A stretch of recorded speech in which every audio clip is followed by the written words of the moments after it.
Abakulembeze okuva ku mitendera egy'enjawulo babanguddwa wamu n'okuweebwa amagezi ag'enjawulo gabasobozese okwekulaakulanya ssaako n'okutumbula ebyenfuna mu bitundu byabwe.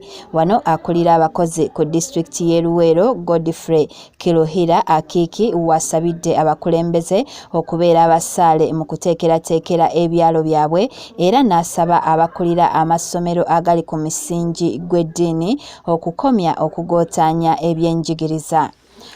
Muddidde abaana basomedde mu private ne baregisitaringira ku masomero gange aga UPE naye ate ne basasula mu private wano ne tubateeka ku bigezo ku PLE nga baki ba gavumenti.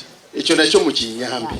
Godfrey era asomesezza ebikwata ku ssente ezidda ku byalo ez'ebitundu 25 ku buli 100 era n'ategeeza n'ekiviirako ebitundu ebisinga mu disitulikiti eno okufuna obusente obw'olubatu. N'okwewola n'olwekyo bw'obanga oyina ekyalo kyo nga kyeyamaanyi nga tekuliiko kabiina kankayite kaki kantu katono akawola n'okutereka kitegeeza toyina bank.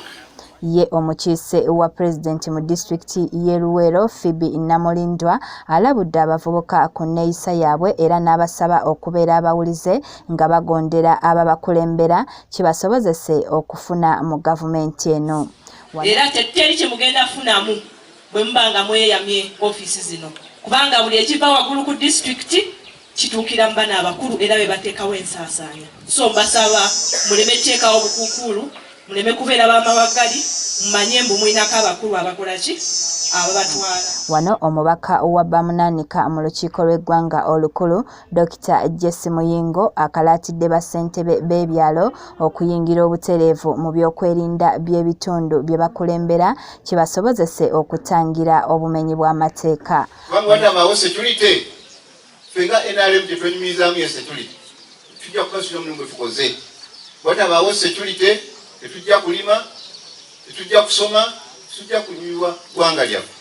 Badde mbasabye, simanyi oba banaafuna obudde mu discussion. Baddemu tutendeka ku buvunaanyizibwa bwaffe. Nkirabye mmwe ekiri.